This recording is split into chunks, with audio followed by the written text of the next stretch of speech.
"Oh my God, who did this to you?" Elena's voice cracked as the flashlight trembled in her hand.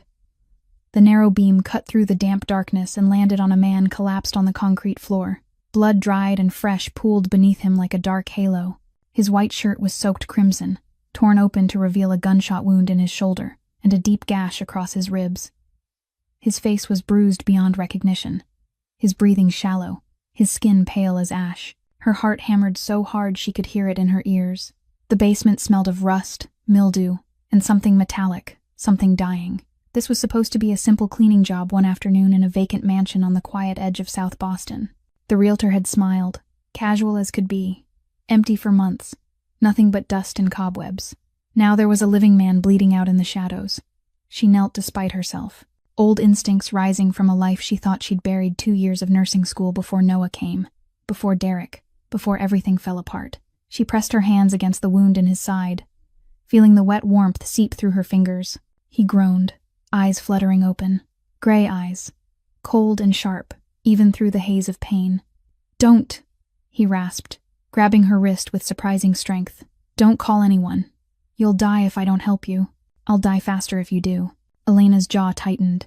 She pulled gauze from her bag, always prepared, always careful, and pressed it hard against the wound. He hissed through clenched teeth, but didn't push her away. She worked quickly, cleaning the blood from his temple, checking his pulse, tipping water slowly to his cracked lips. Color returned to his face in fragile increments. "What's your name?" she asked. A pause. His gray eyes studied her, calculating. Even now. "Dominic," he said finally. "Dominic Crane." The name hit her like a freight train. Crane. The billboards downtown. The casino empire. The man whose face graced Forbes covers, and whose name was whispered in the same breath as power and danger. The man who had vanished 3 weeks ago without a trace. Her mouth went dry. "You're that Dominic Crane?" "I was," he said quietly, a bitter smile ghosting across his bloodied lips. "Before my brother decided I was worth more dead than alive." Then from above came the faint sound of footsteps. Elena froze. Dominic's eyes widened, not with fear, but with something darker. Warning. The footsteps grew louder. A door opened somewhere upstairs. A man's voice, sharp, irritated, muttered into a phone. The basement light snapped on. What the hell? A tall man in a tailored coat stood at the top of the stairs, phone still pressed to his ear. Handsome, clean cut, with the same gray eyes as Dominic but colder. Emptier. His gaze landed on Elena, then flicked past her to the blood-soaked figure on the floor. His expression shifted from surprise to rage in a heartbeat. "Who the fuck are you?" Elena scrambled to her feet, heart pounding. "Sir, I'm the cleaner. The realtor sent me. I just got here, I haven't seen anything, you're covered in blood." He descended the stairs slowly, each step deliberate, predatory. "And you're telling me you haven't seen anything?" "I thought it was a dead animal. I was just checking." He moved faster than she expected. His hand closed around her throat, slamming her back against the wall. Her head cracked against the concrete. Stars exploded behind her eyes. "You people," he hissed, breath hot against her face. "Always think you can stumble into places you don't belong." His grip tightened. "Who's going to believe a cleaning lady over me?" Elena clawed at his hand, gasping. "Please, I have a son." Something flickered in his eyes. Not mercy, calculation. He released her with a shove that sent her sprawling to the floor. "You talk about this to anyone, police, press, your fucking priest, and I will destroy everything you have." He crouched down, tilting her chin up with one finger. "Your job, your apartment, your son's school, everything. Do you understand?" She nodded rapidly, tears streaming down her face. "I won't say a word, I swear." "Good." He stood, straightening his coat.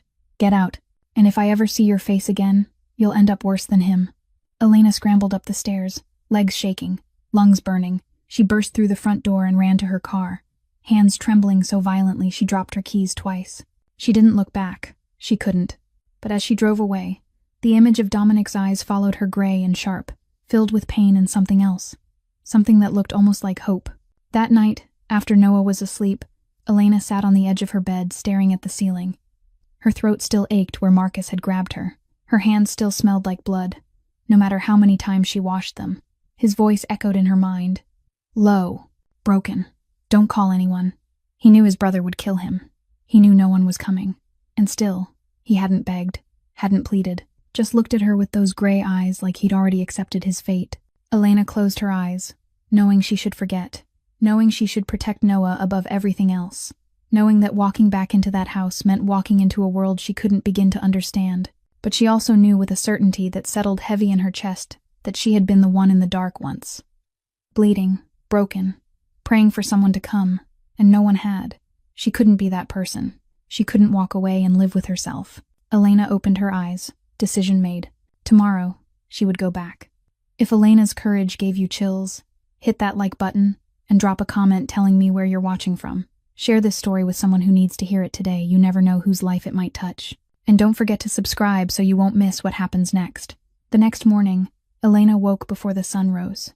She'd barely slept at all. The image of the man lying in a pool of blood had haunted her through the night. She stood in the kitchen, looked toward Noah, sleeping soundly in the room, and then made a decision she knew could change everything. She opened the medicine cabinet and took out everything she could use. Bandages, antiseptic, the antibiotics left over from when Noah had strep throat, fever reducer, medical cotton. She added 2 bottles of water, a few protein bars, and a loaf of bread to an old cloth bag. Her hands trembled slightly as she pulled the zipper closed. She knew exactly what she was doing. She also knew how insane it was, but she couldn't stop. Around 8 o'clock in the morning, Elena knocked on the door of the apartment next door. Mrs. Patterson, the 72-year-old neighbor with snow-white hair and a gentle smile, opened it. She often helped watch Noah when Elena had to work the night shift. Elena tried to keep her voice steady. I have to go clean a house out in the suburbs, and I might be home late. Could you watch Noah for me, Mrs. Patterson nodded without a shred of suspicion. She reached out and pinched Elena's cheek with affection. Go on and work, sweetheart. Don't you worry. Noah will be here with me. Elena hugged Noah tight before she left, breathing in the scent of children's shampoo in her son's hair. If something happened to her today, this might be the last time she ever held him. The thought stabbed through her chest. Still, she walked out the door. She drove to the mansion close to 5 o'clock in the evening, when the sunlight began to fade. She'd watched from a distance for a full hour, making sure there were no cars parked in the driveway, no shadow moving behind the panes of glass. Marcus wasn't here, at least not right now. Elena broke in through the back door, where the lock was old and easy to force. Her heart hammered wildly as she went down the basement stairs, a flashlight in her hand sweeping each step. The smell of blood and damp rot hit her in the face. Then she saw him. Dominic was still lying there, in the exact spot as yesterday, as if he didn't have the strength to move even an inch, but something was different. His face was flushed, sweat soaked his forehead. His temperature was so high she could feel the heat radiating from him when she dropped to her knees beside him. He was delirious, lips moving around, words that didn't make sense. Infection. The wound had gotten infected. Elena moved on instinct. 2 years of nursing school hadn't been enough to earn a degree, but it was enough for her to know what she had to do. She cut away the old bandage, now yellowed and reeking. The wound at his side was swollen, pus beginning to form. She cleaned it with saline, applied antiseptic, then dusted antibiotic powder over it before wrapping it again. Dominic groaned in his fever dream but didn't wake. She tipped 2 fever reducer pills into his mouth, lifted his head, and forced him to drink, 1 small sip at a time. Most of the water spilled out, but some slid down his throat. She sat beside him for a full hour, changing the cool cloth on his forehead, watching his breathing moment by moment. Little by little, the fever eased. The red in his cheeks faded. His breaths became steadier. Then those gray eyes opened. At first they were clouded, empty. But when he saw her, something flashed. Surprise, confusion, and something else Elena didn't dare name. You came back. His voice was raw, as if his throat had been bone dry for a long time. It wasn't a question. It was a stunned statement. Elena nodded and kept wiping the sweat from his forehead. I told you. I know what it feels like to be left in the dark. Dominic didn't speak. He only stared at her, with the look of someone who'd lived on betrayal, who'd grown used to being abandoned, and now didn't know what to do with the fact that someone had actually stayed. Maybe this was the first time in his life that power and money weren't what kept someone at his side. Just a choice. Elena stood when the sky began to darken. She couldn't stay any longer. Noah was waiting, and Marcus could come back at any moment. She turned to go, and then felt a hand close around her wrist. Light, weak, but strong enough to stop her. Tomorrow, same time, Dominic said, his voice no more than a whisper. It wasn't an order. It wasn't the demand of a man used to giving commands. It was the plea of someone who was drowning, clinging to the last piece of driftwood.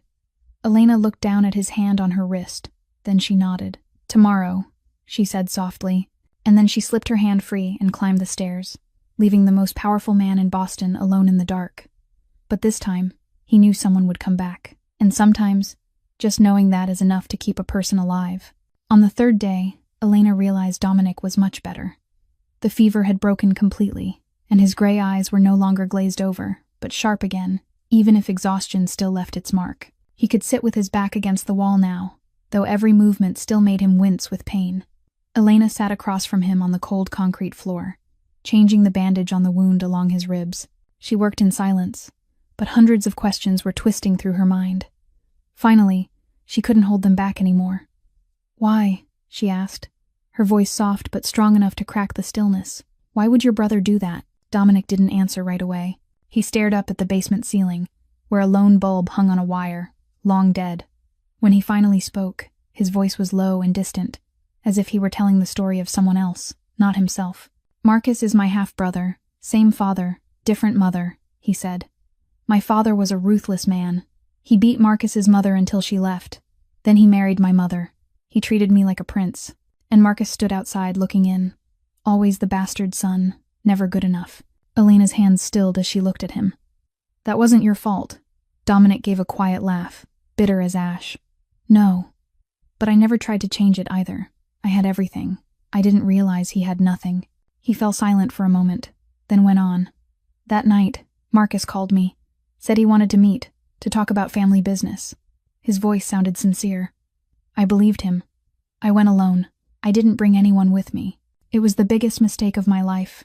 Elena listened, her heart tightening. She could picture it, the most powerful man in Boston walking into a trap because he trusted his own brother. "When I got there, they were waiting," Dominic said, his voice turning cold. "Roman Castellano's men, the boss of the rival family I've been fighting for 10 years. They shot me before I could react, one bullet to the shoulder." He lifted a hand and touched the wound Elena had wrapped with such care. "I went down. I thought I was going to die. But then Marcus stepped forward." Elena held her breath. "And then?" Dominic looked straight into her eyes.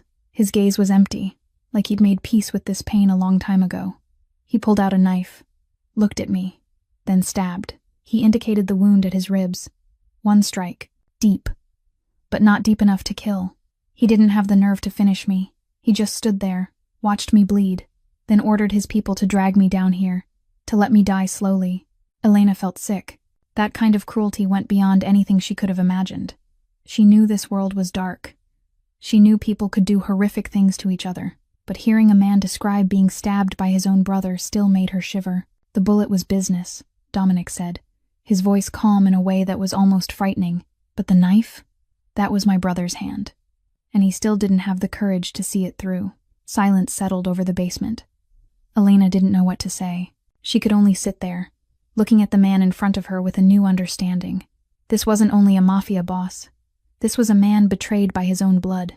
"Do you know what shocked me most?" Dominic asked, still staring into the empty space ahead. I wasn't shocked. Deep down, I always knew this could happen. When you have power, everyone wants something from you. Nobody simply stays. That's the price of power. You never know who's real. He looked at Elena, his gray eyes sharp, holding a question he didn't say out loud. "Why are you here? What do you want from me?" Elena read the question in his gaze, but she didn't answer it. Instead, she asked her own. "Why didn't you call the police? Why didn't you get someone to help you? You're Dominic Crane. You've got an entire empire." Dominic laughed, but there wasn't a trace of humor in it. "Because Marcus has my money, my attorneys, my connections. Right now, to the outside world, he is me." He tilted his head, his eyes weary but keen. "And who do you think they'd believe? A house cleaner or a billionaire? Money always speaks louder than the truth." Elena didn't respond. She knew he was right. She'd lived her whole life in a world where her voice carried no weight. A poor woman, a single mother, a cleaner. Nobody listened to people like her. But she was still here, and she wasn't going to walk away.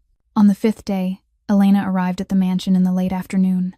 As usual, she'd fallen into a dangerous habit now, a secret routine known only to her and the man in the basement. Dominic was much stronger. He could sit up on his own without help, and the wound was slowly healing, even though it still hurt.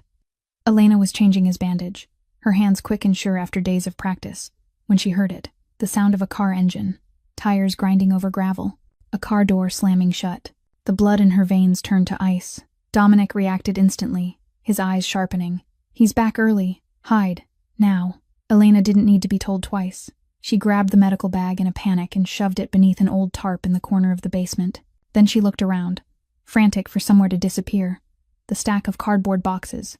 She lunged toward them and pressed herself into the narrow space behind. Before she vanished completely into the dark, Dominic lowered himself to the floor, closed his eyes, and let his body go loose, as if he were still trapped in a coma. Heavy footsteps thudded on the stairs. Then the light snapped on, harsh and blinding.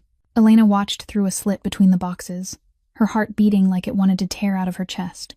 Marcus came down into the basement. He looked different from the first time she'd seen him. The expensive suit was the same.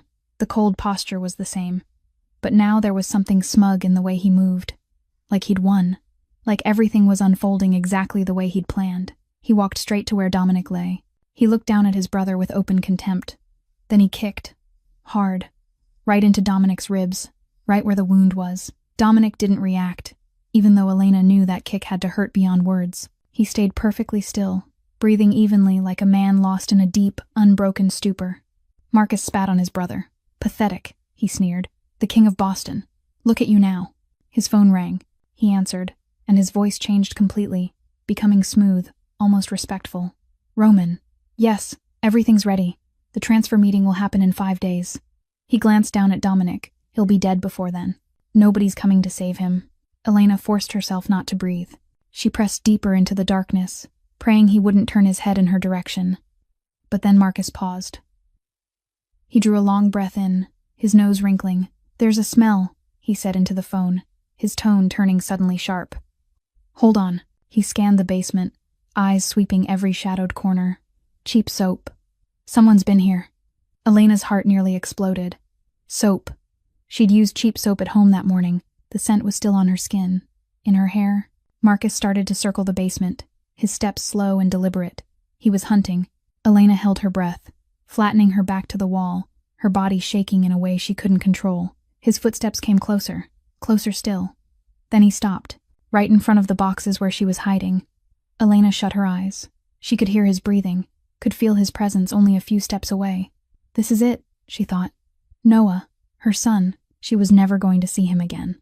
Marcus's phone rang again. He muttered a soft curse, then turned and walked away to answer. Elena nearly collapsed from relief, but then she heard what he said, and the blood in her veins turned to ice all over again.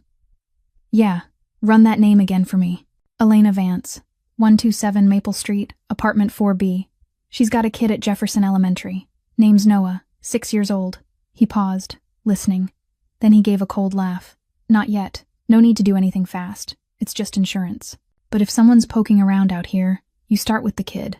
Mothers always break faster when their children get touched. Then he went up the stairs, his footsteps fading, the door slamming shut. Elena didn't move. She couldn't. Her body was numb, her mind spinning. He knew her name, her address, her son's school, Noah, her 6-year-old boy, innocent, and tied to none of this. She stumbled out of her hiding place, her face white as paper. Dominic had opened his eyes and was watching her, grave. You have to stop coming here, he said, low and serious. Right now. Run. Elena shook her head, her voice trembling but firm. He knows my address. He knows my son's school. Running won't save me anymore. Dominic watched her for a long time. Then something shifted in his eyes. It wasn't only the will to survive anymore. It was something else. Protection. Resolve. 5 days, he said, his voice like steel. That's all I need. I'll get you out of this. Both of you. On the 6th day, Dominic could sit up without Elena having to brace him. The wound was healing. Slowly. He leaned back against the cold basement wall, watching her change his bandages in the weak spill of light from her flashlight. Elena worked in silence, her mind still spinning from what had happened yesterday. Marcus knew her name. He knew her address. He knew about Noah. Every time the thought rose up, her hand started to shake again. She reached for a fresh roll of gauze, and that was when her sleeve slid up, baring her wrist.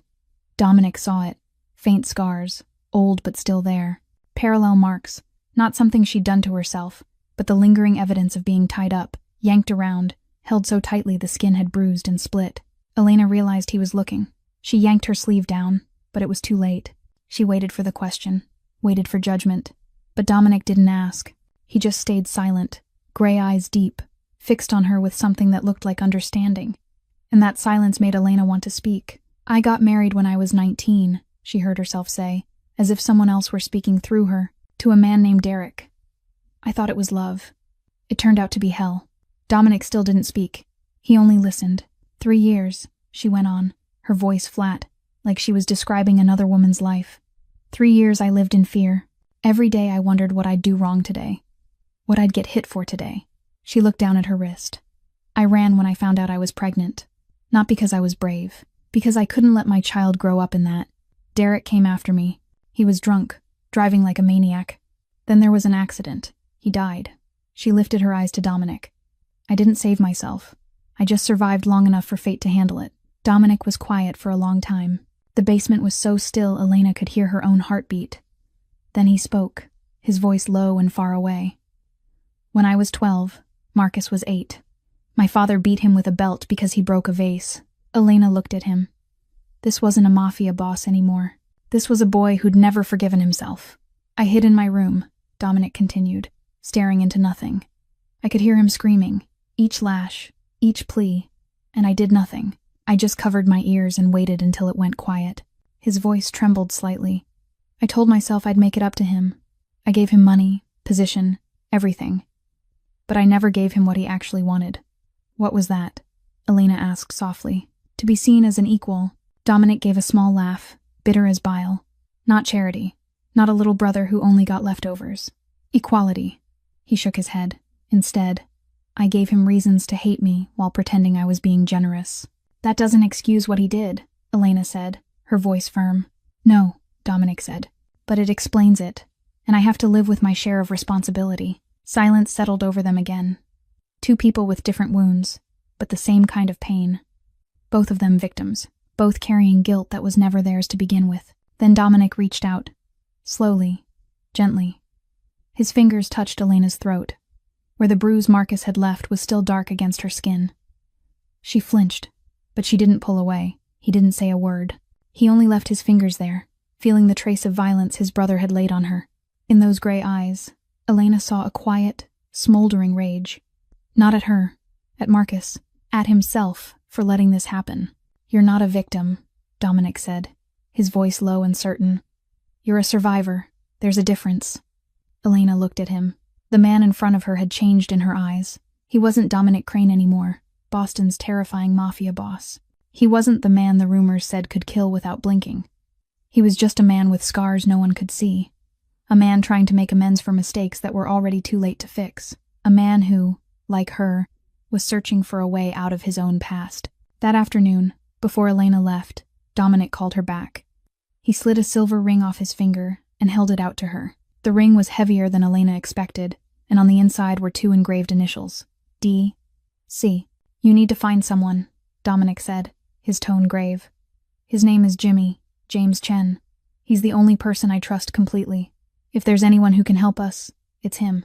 He described the address of a bar in Chinatown called the Red Lantern. "Red Lanterns. You go inside, find a middle-aged Asian man sitting in the back corner.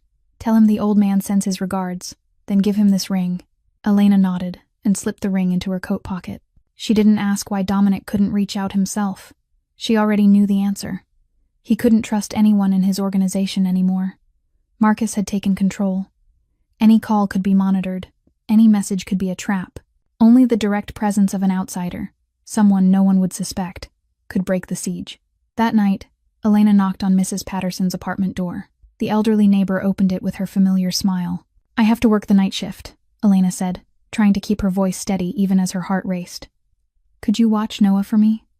Mrs. Patterson nodded without a hint of doubt. "Go on, honey. He'll be just fine with me." Elena hugged Noah tight and kissed her son's forehead. She didn't know what tonight would bring. She didn't know if she'd make it back, but she knew she had to do this. She drove to Chinatown after the city lights came on. The Red Lantern sat in a narrow alley, red light spilling from hanging lanterns onto wet pavement. Elena took a deep breath and stepped inside. The bar was dim and crowded. The smell of cigarette smoke and whiskey clung to the air. She scanned the room, searching for the man Dominic had described. The back corner. A middle-aged Asian man sat alone, his back against the wall, his eyes taking in the entire room. His face was carved from stone, his gaze sharp as a blade. Elena walked straight to his table. The man looked up at her, wary. "The old man sends his regards," Elena said, her voice low but clear. The man went still, his eyes narrowed as he sized her up from head to toe. "Who are you?" he asked, his voice cold. Elena didn't answer. She only set the ring on the table. James Chen stared at it. Then he picked it up, turning it over in his hand, studying the engraving inside, and something in him cracked open. "Dominic Crane is dead," he said, his voice shaking. "The whole world knows that." "He's not dead," Elena said. "He's in a basement, badly injured, being held by his own brother." James Chen lifted his eyes to hers. Those knife-sharp eyes were wet now, rimmed red. The hand holding the ring trembled. 3 weeks, he said, his voice catching. "I've been looking for him for 3 weeks. I tore this whole city apart. And he was right here, under our noses. He needs to be rescued," Elena said. "Who are you?" James Chen asked, looking at her with an expression that held both gratitude and suspicion. "Why are you helping him?" "I'm nobody," Elena said. "Just a house cleaner who can't walk away." James Chen studied her for a long moment.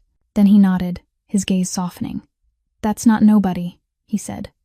"That's the only kind of person worth trusting in this world." They made their plan in the bar's darkest corner. Friday night, midnight, an armored vehicle, a private doctor, a safe house outside the city. "I'll get my people ready," James said, "but we have to move fast. If Marcus finds out, there'll be blood. Friday night, midnight, be ready." He spoke the last words as Elena stood to leave. She stepped out of the bar, her heart hammering in her chest. She didn't notice the black car parked across the street. She didn't see the man inside lifting his phone. She didn't hear the quiet click of a photo being taken. And she didn't know that everything she'd just done had been recorded, moment by moment. Friday night, close to midnight, Elena sat in James Chen's car, her heart pounding so hard it felt like it might burst through her ribs. They parked 1 street away from the mansion, tucked into the darkness beneath the tree canopy. James checked his gun with practiced, icy precision. "Ready?" he asked. Elena nodded, even though she wasn't sure she truly was. They moved through the night, slipping past the fence and across a lawn glazed with dew. The back door was still unsecured, just as it had been every time Elena broke in. She led James down into the basement, where Dominic was waiting. He was already sitting up, his eyes lighting when he saw them. "Jimmy," Dominic said, his voice thick with emotion even as he tried to keep it steady. James Chen stepped closer and dropped to a knee beside his boss. His eyes were rimmed red. 3 weeks, boss. I thought you were dead." "So did I," Dominic said, until she showed up. He looked at Elena, his gaze holding something she didn't dare name. They helped Dominic to his feet. He was weak, but he could walk if someone supported him. James on one side, Elena on the other. They guided him up the stairs, slow step by slow step. Before they stepped out of the house, Dominic turned to Elena. "No matter what happens, you stay behind me," he said, in a tone that wasn't a request. It was an order. Elena was about to argue, but the look in his eyes silenced her. They crossed the lawn toward the car waiting in the shadows. 20 meters to go. 15. 10. Then everything shattered. Headlights flared from 3 directions, so blinding Elena had to squeeze her eyes shut. When she opened them again, they were surrounded. Black vehicles formed a wide arc, and armed figures stepped out of the darkness. And at the center of it all, Marcus walked forward, clapping slowly with a victorious smile. "A house cleaner playing the hero," he said, his voice dripping with mockery. Elena's blood turned to ice. He knew. From start to finish, he'd known. The photos from the bar. She'd been followed. Another car rolled in behind Marcus. The door opened. A man stepped out, and the air seemed to thicken around him. He looked about 50, silver hair, an expensive suit, eyes cold as a snake's. Roman Castellano. Elena had heard Dominic speak the name. The boss of the rival family. The one behind the plot to assassinate Dominic. Roman walked straight toward them, his gaze locked on Dominic. "Dominic Crane," Roman said, smooth as silk and sharp as steel. "Boston's great king. Look at you now, bleeding, broken, rescued by a maid." Dominic straightened despite the pain, his shoulders pulling away from James and Elena. He faced Roman with pride that didn't bend an inch. "Roman," he said, his voice cold as ice, "still letting other people do your dirty work for you?" Roman smiled. Your brother came to me himself, begged me to help him take what should have belonged to him all along. How could I refuse that kind of family loyalty? He stepped closer, lowering his voice into something that carried a threat like a blade. I'm going to enjoy watching you die. And after that, I'm going to take everything you built. Your casinos, your hotels, your city. Marcus moved to Roman's side, his eyes burning with hatred as he stared at his brother. Kill them all, he ordered. Make it look like a robbery. Roman nodded, then glanced at Elena. The woman too. No witnesses. Elena felt her knees start to give. She was going to die. Right here. Tonight. Noah would be motherless. Her son would grow up without her, the way she'd grown up without anyone. Everything happened in a heartbeat. James Chen drew his gun before anyone could react. 2 shots cracked the air, and 2 of Roman's men dropped. Chaos exploded. Gunfire erupted from every direction. Elena was yanked down to the ground, Dominic's body covering her even though blood was still leaking from his old wound. Somehow, despite how weak he was, Dominic grabbed a gun from the hand of a dead man nearby. He fired and hit someone, aiming at Elena. Then another. She lay beneath him, hearing the shots thunder, feeling the heat of bullets ripping past them. Then Dominic groaned, a raw sound of pain he couldn't hold back. A bullet drove into his back as he bent over to shield her. No, Elena screamed. Dominic didn't collapse. He stayed over her, still shielding her, even as his shirt darkened with blood. Then, like a miracle, sirens sliced through the alley. Headlights blazed in, and other vehicles surged forward. James's people, the backup team he'd quietly summoned. Reinforcements had arrived. Roman and Marcus looked around, realizing the tide had turned. Without another word, they jumped into their car, tires shrieking on the pavement as they disappeared into the night. The remaining gunmen either went down or surrendered. James ran to Elena and Dominic. "Boss," he called, frantic. "We have to get you out of here now." Elena helped lift Dominic, her hands slick with his blood. He was pale, his breathing thin, but he was still conscious.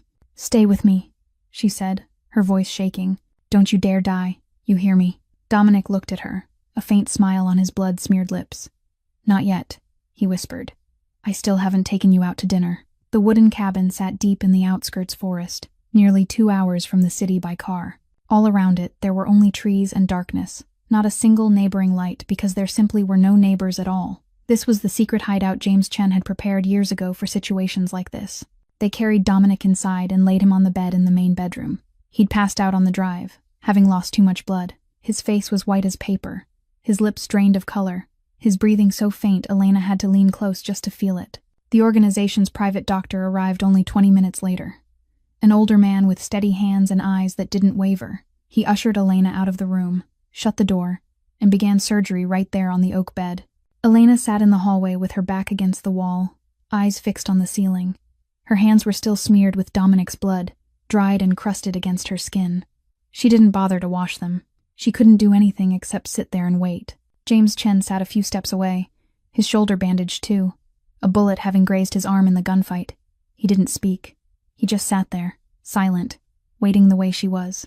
An hour passed, then 2. Elena took out her phone and called Mrs. Patterson. Her elderly neighbor's sleepy voice came through the line. "Noah's fine," she said. "He's sleeping like a rock. Don't you worry, sweetheart. Just focus on your work." Elena thanked her and hung up. And then she cried, soundless. Tears simply slid down her cheeks and fell onto her blood-stained hands. She cried because Noah was safe. She cried because she'd almost died tonight. She cried because the man behind that door had taken a bullet for her. She didn't know how long she cried. She only knew that when she lifted her head again, the clock read 3 o'clock in the morning.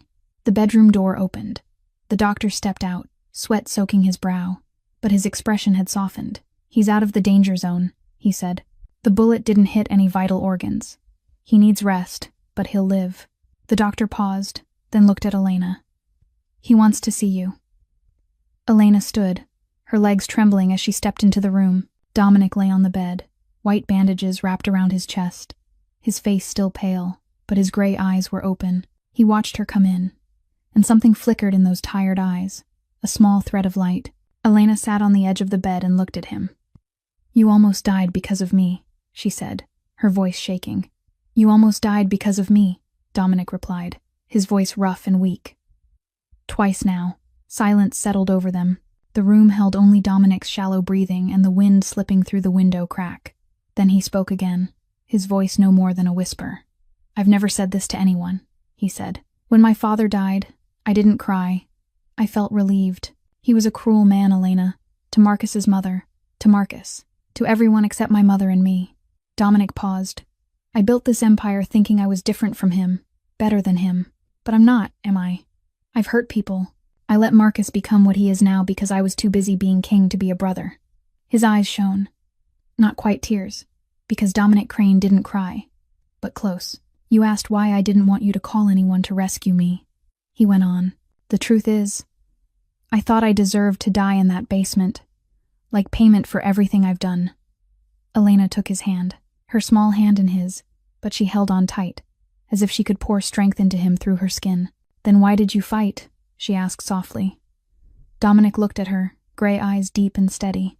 "Because you came back," he said, "and I thought, if someone like you can see something worth saving in me, then maybe it really exists." They didn't kiss. There were no promises of love.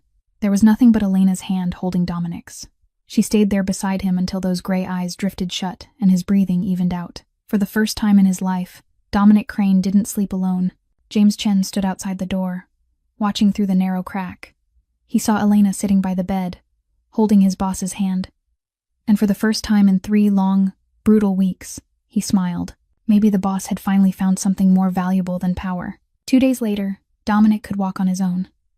The wound still hurt, but he was a hard man, a man who'd learned how to endure. His gray eyes had cleared, no longer dulled by fever or blood loss. There was a fire burning in them now, a fire of resolve and a low, smoldering rage.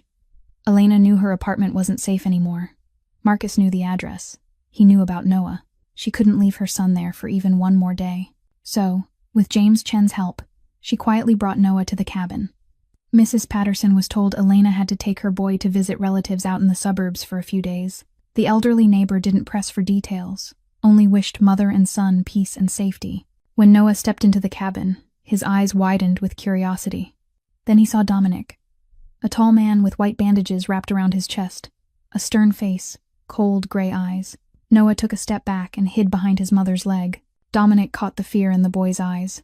And instead of standing over him, he did something Elena doubted he'd ever done in his life. He knelt down, lowering himself to the eye level of a 6-year-old. "You must be Noah," he said, his voice gentler than Elena had ever heard it. "Your mother talks about you all the time." Noah looked at him, still wary. "Are you the man my mom saved?" Dominic smiled, and for the first time Elena saw a real smile on his mouth. "That's right, and I'm going to make sure no one ever hurts your mother, or you. Ever." Noah studied him for a long moment, as if weighing whether he should believe this man. Then the boy nodded, accepting the promise. That afternoon, Dominic met with the people who were still loyal. They sat around the wooden table in the living room, James Chen standing beside his boss like a shadow. Dominic laid out the plan. The transfer meeting would take place tomorrow night at the Crown Hotel in downtown Boston. Marcus would officially announce Dominic was dead and take control of the entire empire. Roman Castellano would be there to witness it and claim his share. That was when Dominic would appear. But not alone. He'd secretly contacted the FBI through his personal attorney. A deal had been signed. Dominic would deliver Roman Castellano, a man responsible for countless federal crimes, in exchange for immunity for the Crane organization on the related charges. The FBI would be there. Roman would be arrested, and everything would end. After the meeting, Elena pulled Dominic out onto the porch. She needed to speak to him alone. "And Marcus?" she asked, her voice tight with worry. "What's going to happen to him?" Dominic didn't answer. His jaw hardened, his gray eyes darkening. That silence was the answer. "You're going to kill him," Elena said. Not a question, but a statement. Dominic looked at her. "He tried to kill me," he said, his voice like steel. "He threatened your son, and if you kill him, you become exactly what he thinks you are," Elena replied, stepping closer. "A monster without a conscience." "There are monsters the world needs," Dominic said. Elena held his gaze. "The man who told me he hid in his room while his little brother was beaten, that man isn't a monster. Don't let Marcus turn you into one." Dominic didn't respond. He only stood there, gray eyes on hers, and Elena could see the battle happening inside him. Between the man who wanted revenge and the man who wanted redemption. Between the mafia boss and the 12-year-old boy still haunted by his brother's screams. He turned away and looked out through the window. Outside in the yard, Noah was playing tag with James Chen, his clear laughter ringing out in the late afternoon. "Tomorrow night, I'll take it all back," Dominic said, his voice low and distant, "and I'll decide what kind of man I want to be." The Crown Hotel rose like a fortress in the heart of Boston, 30 stories of glass and steel, a symbol of the Crane Empire. Tonight, the 30th floor was completely sealed off. A VIP conference room with glass walls overlooking the entire city, the place where billion-dollar decisions were made, where the fate of thousands could be decided with a signature. Marcus stood at the head of the table in an expensive gray suit, his hair perfectly styled, a smug smile on his lips. Around him were familiar faces, business partners, attorneys, a few officials Dominic had once bribed. And seated beside Marcus was Roman Castellano, the boss of the rival family, smiling with the satisfaction of a man who'd just won a long, patient game. "As you all know," Marcus began, solemn and draped in theatrical grief, "my brother, Dominic Crane, passed away in a tragic accident 3 weeks ago. As his only remaining next of kin, I'll assume full control of the Crane family's assets and business operations." Nods circled the table. No one questioned it. No one doubted. In this world, the dead stayed silent, and the living divided the spoils. Roman raised his glass and winked at Marcus. A new era begins. The conference room doors flew open. Every head turned, and the room froze. Dominic Crane walked in, black suit, no tie, gray eyes cold as ice. He moved slowly, one measured step at a time, like a king returning to his kingdom. Behind him, James Chen and 10 other men followed close, faces blank as stone, hands poised at their sides. The glass in Marcus's hand slipped and shattered on the floor. His face went pale as a corpse, his eyes wide with horror. "Hello, little brother," Dominic said, his voice cutting through the silence like a blade. "Miss me?" Marcus stumbled back a step, legs trembling. "You were supposed to be dead," he stammered. "That's right," Dominic said, a cold smile touching his mouth. "But someone reminded me that even monsters deserve a second chance." Roman Castellano reacted the fastest. He snatched the gun hidden inside his jacket and started to raise it toward Dominic. But in that same instant, the back door burst open. FBI agents poured in, weapons aimed in every direction. "FBI, nobody move." Chaos exploded. Shouts, chairs scraping and toppling, the sharp clink of handcuffs. Roman was slammed to the floor by 3 agents, his hands wrenched behind his back and cuffed. He screamed curses, spat, fought like a caged animal. As he was dragged past Dominic, Roman bared his teeth. "This isn't over, Crane." Dominic looked at him, gray eyes empty of emotion. "It's over," he said coldly. "You should have done it yourself, Roman. Never trust a coward to do a killer's work."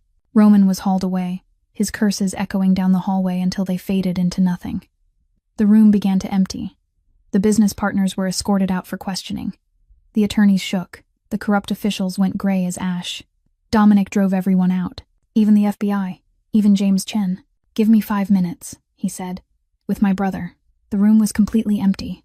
Only the 2 of them remained. Dominic stood there, looking down at Marcus on his knees, shaking all over. "We're blood," Marcus sobbed, tears streaming down his face. "You can't do this to me." Dominic stepped closer, slow and measured. "You stabbed me," he said, his voice low and steady. "You left me to rot in a basement. You threatened a 6-year-old child. And now you talk about blood?" "I did it for us," Marcus cried, his voice desperate. "Father never loved me. You had everything, and I had nothing." Dominic's voice trembled, only slightly, but it would have been enough for Elena to notice if she'd been there. "I could have given you everything, Marcus. The company, the money, all of it. You only had to ask. You only had to be loyal." "I didn't want your charity," Marcus screamed. "I wanted to be equal." Dominic pulled out his gun. Marcus saw it and broke completely, collapsing to the floor, sobbing like a child. "Please, please, I'm your brother." Dominic stood over him, the gun aimed at Marcus's head. His hand shook, not from fear, from the war inside him. He remembered the 8-year-old boy being beaten with a belt, remembered the screams leaking through the bedroom door, remembered his own cowardly silence. Then he lowered the gun. "I'm not going to kill you," Dominic said, his voice hollow, "because that would be mercy. And I'm not generous enough for that anymore." He turned toward the door, where James Chen was waiting. "Call the FBI back in," he said. "I've got one more gift for them." Marcus was handcuffed. He screamed, fought, called Dominic's name. "Brother, I'm your brother. Dominic, Dominic." Dominic didn't look back. Not once. He walked out into the hallway, spine straight, steps steady, and at the far end of the corridor, Elena was standing there. She hadn't listened. She'd come anyway, even after he told her to stay at the cabin with Noah. When Dominic came closer, she saw it. A single tear slid down his cheek. Just one, then he lifted his hand and wiped it away, as if it had never existed, as if Dominic Crane never cried. A month passed. News of the Crane and Castellano case flooded every newspaper, every television channel, every social media feed. Mafia boss survives an assassination plot by his own brother. The sensational headlines were everywhere, alongside photos of Dominic, of Marcus in handcuffs, of Roman Castellano being marched into a police car. But another story spread just as fast, just as shocking. The story of the cleaning woman who saved the boss. Reporters hunted Elena like vultures that had caught the scent of blood. They parked outside her apartment, knocked at all hours, photographed her every time she stepped outside. She had to shield Noah's face whenever she took him to school, had to change her route to work, had to live like someone on the run inside her own city. Then one afternoon, when the noise had finally begun to settle, there was a knock at her apartment door. Elena opened it and found Dominic standing there. He looked nothing like the man she'd found in the basement.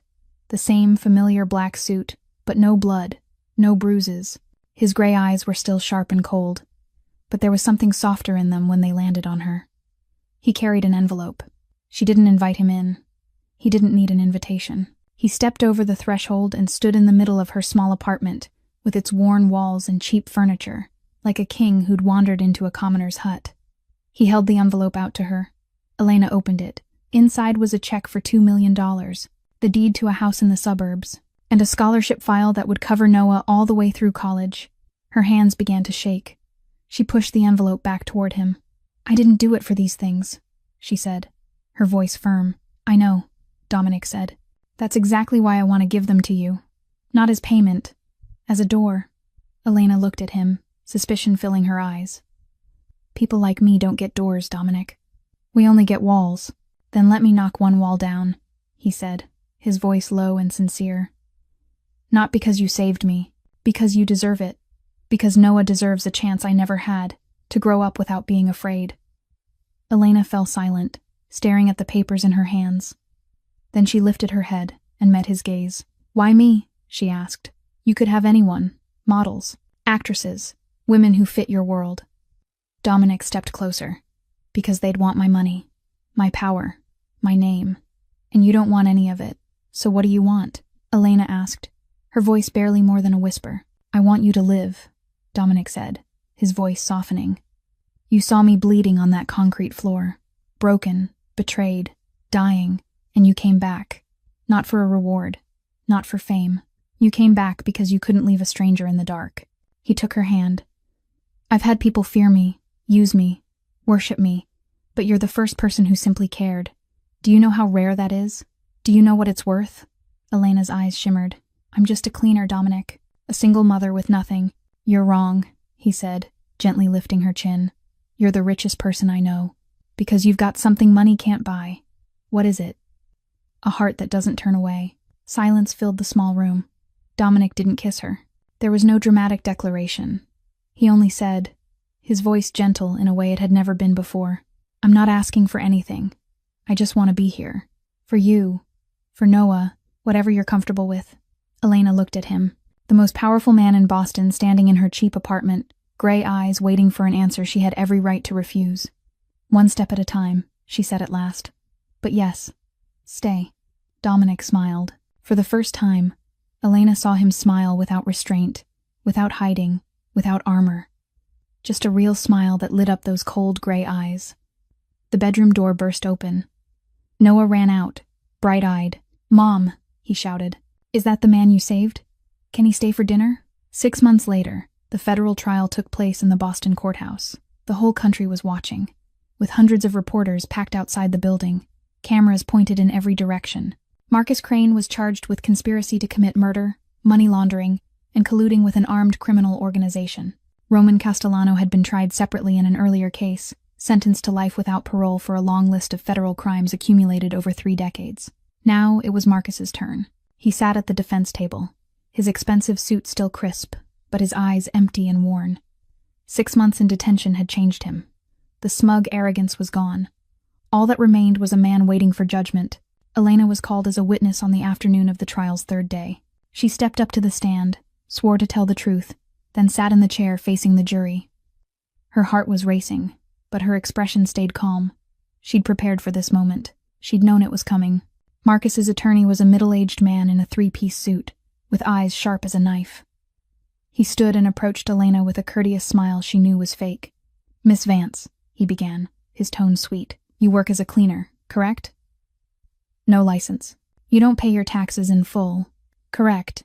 "Yes," Elena said, her voice steady. "You have a history with violent men. Your ex-husband," he continued, flipping through the file in his hand. "My ex-husband beat me for 3 years. Elena cut in, her voice carrying through the courtroom. "I survived. That makes me a witness, not a liar." The attorney paused, but quickly recovered. "You received $2 million from Dominic Crane," he said, his meaning unmistakable. "Did you fabricate this entire story in exchange for money?" Elena looked at the jury. 12 people sitting there, listening, judging. She studied each face, then spoke, calm and certain. "I found a man bleeding to death in a basement," she said. "I went back because I couldn't live with myself if I didn't. I'm testifying because it's the truth. And I accepted help because for the first time in my life, someone believed I deserved it." She turned and looked the attorney straight in the face. "I'm a cleaner. I'm a single mother. I'm nobody important. But I saw someone dying, and I chose not to walk away. That's all." The courtroom went silent. Marcus's attorney stood there, unable to find his next question. In the jury box, a middle-aged woman quietly lifted a hand to wipe away tears. Elena glanced toward the defense table. Marcus was staring at her. His eyes were full of hatred, but there was something else there too. Maybe respect. Maybe recognition. An ordinary woman with nothing in her hands had beaten him with the simplest truth. The trial dragged on for 2 more weeks. More witnesses were called. Evidence was presented. Lawyers argued back and forth. And at last, the jury returned its verdict. Marcus Crane, guilty on all counts. 28 years in prison, no parole for the first 20 years. When the judge read the sentence, Marcus didn't react. He just sat there, eyes fixed straight ahead, as if he'd known the ending for a long time. As he was led away, he turned and looked back at Dominic sitting in the gallery. The 2 brothers held each other's gaze for a long moment. No words were spoken. Then Marcus turned away, and the door closed behind him. Elena stepped out of the courthouse with Dominic beside her. Reporters immediately swarmed them, microphones and cameras thrust toward her face. "Miss Vance, what does it feel like to be a hero?" someone asked. Elena didn't stop. She kept walking, her voice rising above the chaos. "I'm not a hero," she said. "I just did what anyone should do. The problem is, not everyone does." 1 year after the trial, the Second Chance Foundation officially launched. Its office sat in downtown Boston, inside an older building that had been renovated, not far from Dominic's Crown Hotel. The opening ceremony was simple but warm, with fresh bouquets, hopeful faces, and a brand new sign bearing the organization's name in gold lettering. Dominic funded every operational cost, but from the beginning he made one thing perfectly clear. "This is yours," he told Elena on opening day. "I'm just the one who signs the checks." Elena shook her head, looking at him with gratitude but also with a firm resolve. "I don't want to hand out charity money," she said. "I want to create opportunity, jobs, skills training, legal support for people who don't have a voice." And that was exactly what the Second Chance Foundation did. The first person to walk through the door was Maria Santos, a 52-year-old house cleaner. She arrived with trembling hands and frightened eyes, and told Elena about 8 years of harassment by her employer. She couldn't report him because she didn't have legal residency papers, didn't speak English, didn't have power. He said nobody would believe a janitor over him, Maria told Elena, her voice breaking. Elena smiled, a smile filled with understanding. "I've heard that before." The foundation provided Maria with an attorney, an interpreter, and emotional support through the entire lawsuit. Maria won, receiving $200,000 in damages. Now she manages the housekeeping department of a major hotel downtown, training new staff, answering to no one but herself. At the foundation's gala, Maria stood before the crowd, tears shining in her eyes. "She showed me my voice has value," she said, looking toward Elena. "No one has ever done that for me before." The second was Kevin Wright, 34, a former inmate. Kevin served 8 years for armed robbery. When he got out, nobody would hire him. All they saw was a criminal record, not a human being. They only see the rap sheet, Kevin said bitterly. The foundation paid for Kevin to train as an electrician and helped him earn his license. Now he has his own apartment, a steady job, and last month he saw his daughter again after years apart. The child had grown into a teenage girl without him even knowing. She gave me a second chance when the whole world said I didn't deserve one, Kevin said at the gala, his voice thick. The third was Anna Chen, 19, a survivor of human trafficking. Anna had been smuggled from China to the United States when she was 15, forced to work in an illegal massage parlor. An anonymous call to the foundation's hotline led to the rescue. The foundation paid for Anna's therapy, GED classes, and community college tuition. Now Anna volunteers at the foundation, helping other survivors like she once was. She didn't just save my life, Anna said, her eyes wet as she looked at Elena. She gave me a reason to keep living. Through all of it, Elena and Dominic's relationship grew slowly and carefully. 8 months of dating, no rushing, no pressure. Dominic came to dinner at Elena's new home every week, the suburban house he'd bought for her and Noah. He helped Noah with homework, played ball with the boy in the backyard, learned how to become part of an ordinary family. Sometimes Elena watched the two of them, the most powerful man in Boston, patiently explaining long division to a 7-year-old, and she had to turn away to hide her tears. They still weren't living together. Elena wanted to do everything the right way. She didn't want Noah growing up thinking his mother had jumped into a relationship for money or power. She wanted Dominic to understand she was with him not for what he had, but for the man he was becoming. And Dominic accepted that. He waited. He didn't push. He was simply there, day after day, proving it with actions instead of words. Late one evening at the foundation office, Elena sat in front of her computer screen, staring at the long list of people who needed help. Hundreds of names, hundreds of stories, hundreds of lives waiting for a door to open. How do we help them all? She whispered, her voice heavy. Dominic stood beside her and rested a hand on her shoulder. One person at a time, he said gently, like you did for me, like you're still doing. On a drizzly afternoon, Elena drove to a cemetery outside Boston. She hadn't been here in years, but today, after the foundation gala, after hearing Maria Santos speak about finding her voice, she felt she needed to come. She carried a bundle of white flowers, simple daisies the woman had loved. The grave was in a far corner of the cemetery, beneath the canopy of an old oak tree. The headstone had gone gray with time, but the inscription was still clear. Helen Porter, 1950 to 2012. She made invisible children feel seen. Elena knelt and set the flowers beside the stone. Light rain fell into her hair, but she didn't care. She only stared at the words, and memory rushed in. Mrs. Porter had been the housekeeper at the orphanage where Elena grew up. She'd worked there for 20 years, mopping floors, washing clothes, cooking meals. No one noticed her, the way no one noticed children without parents. But Mrs. Porter noticed Elena. She taught her to read when no one else could be bothered. She held her whenever she cried. She told her she deserved to be loved, even when the whole world seemed to disagree. Then she got cancer. And because she was only a housekeeper without insurance, without savings, she died when Elena was 16. Elena never got to say goodbye. I thought of you today, Mrs. Porter, Elena whispered, her voice trembling in the rain. A woman came to the foundation. She's a housekeeper too, like you, 52, cleaning offices since she was 20. Her boss called her a little girl. She thought it was normal. Elena paused and swallowed back tears. I told her no, not anymore. The wind moved through the branches, leaves rustling like a whispered reply. You always said I had a big mouth, Elena murmured with a small smile through her tears, that I'd get myself in trouble because I never knew when to stay quiet. Turns out, that wasn't a bad thing. I wish you could meet Noah. My son's so smart, Mrs. Porter, and so kind. He laughs like you know? I don't understand why, but he does. She fell silent for a moment and let the rain run down her cheeks, mixing with her tears. And there's a man, she went on, her voice softer now. He's complicated.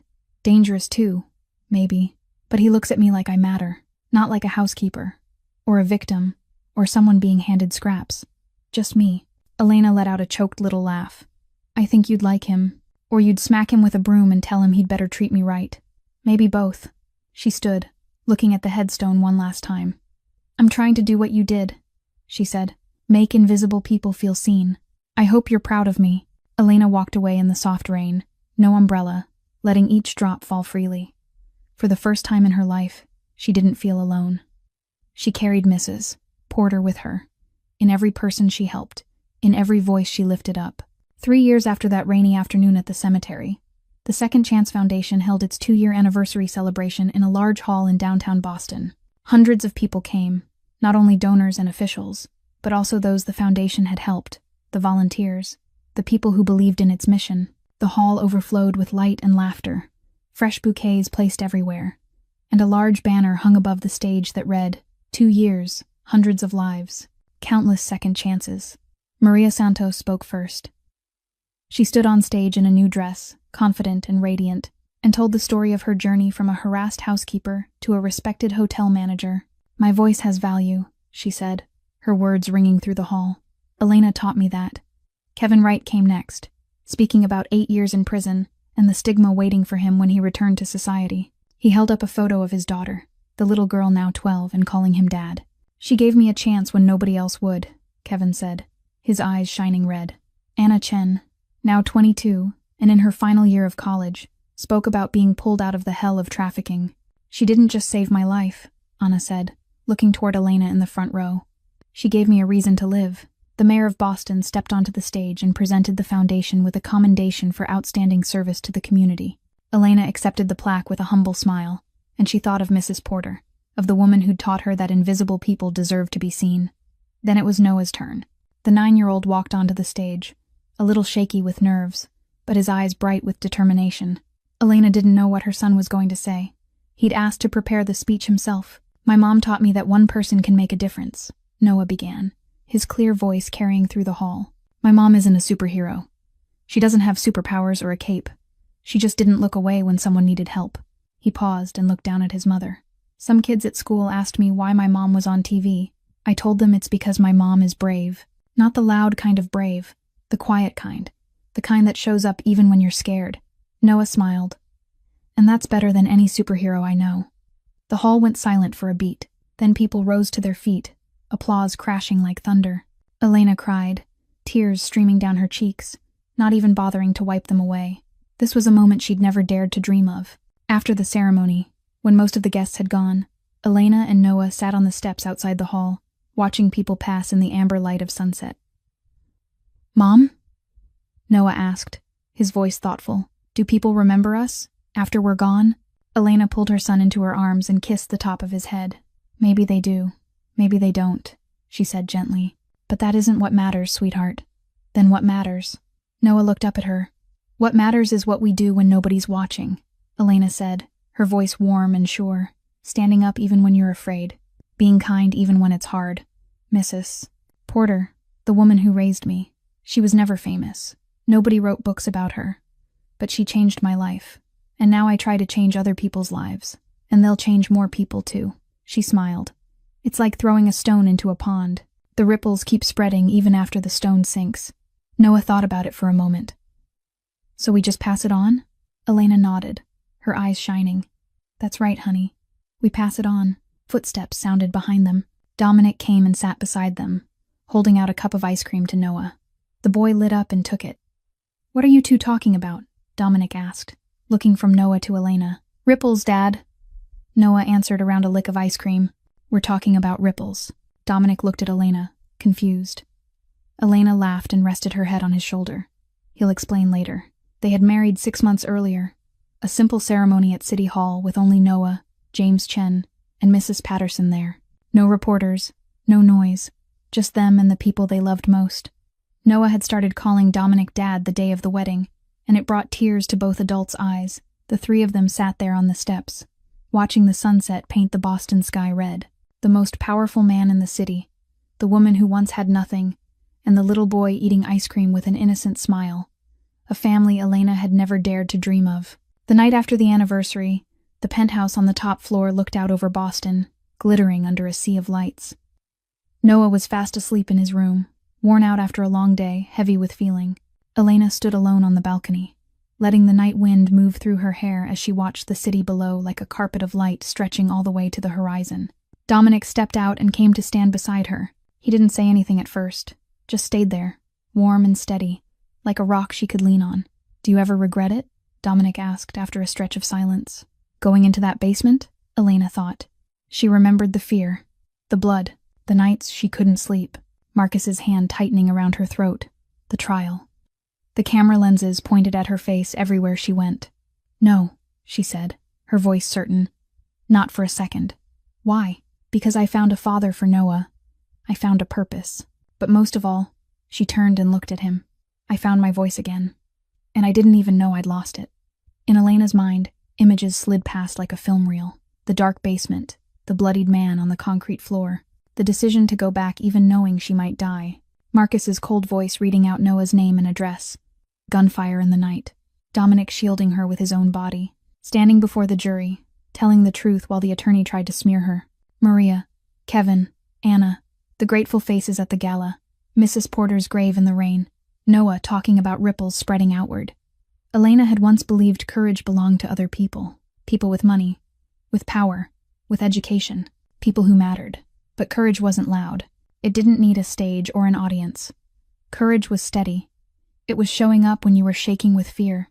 It was speaking when your voice was still unsteady. It was protecting someone even when you still couldn't protect yourself. Deep down, Elena was still a cleaner. Still a single mother trying to hold life together. Still nobody important at all. But she'd learned something in that dark basement. Your voice has value, even when it trembles. Even when it feels like nobody's listening. Even when you think you're too small to change anything. Because sometimes, one voice is enough to break the silence. Elena leaned back into Dominic, feeling the steady rhythm of his heartbeat behind her. "What are you thinking?" he asked. "That I'm happy," she said. "Am I allowed to be?" He kissed her hair. "You're required to be." From inside the apartment, Noah's voice called out, "Mom, Dad, can I have ice cream?" Elena laughed. "It's 10 o'clock at night." Dominic raised an eyebrow. "So that means yes, right?" Their three laughs blended into the night air as they went back inside. A family. Under the quiet, she'd found her voice, and it had changed everything. Elena's story teaches us that courage isn't the absence of fear. It's action in spite of fear. That even the most ordinary people can do extraordinary things if they dare to speak up. That kindness, empathy, and human decency can change anyone's fate, even those who seem to have lost everything. And most of all, your voice, no matter how small, has value and deserves to be heard. If this story touched your heart, please hit like and share this video with the people you love. Don't forget to subscribe to our channel so you don't miss more moving stories updated every day. We'd truly love to know how you feel about this story. Have you ever met someone like Elena in real life? Have you ever had to make a difficult decision to help a stranger? Please share your thoughts and feelings in the comments below. We always cherish every message that comes from the deepest part of your heart. We wish everyone watching this video good health, a joyful life, and days filled with peace. Thank you for staying with us to the very end of this story. Goodbye for now, and we'll see you again in the next video.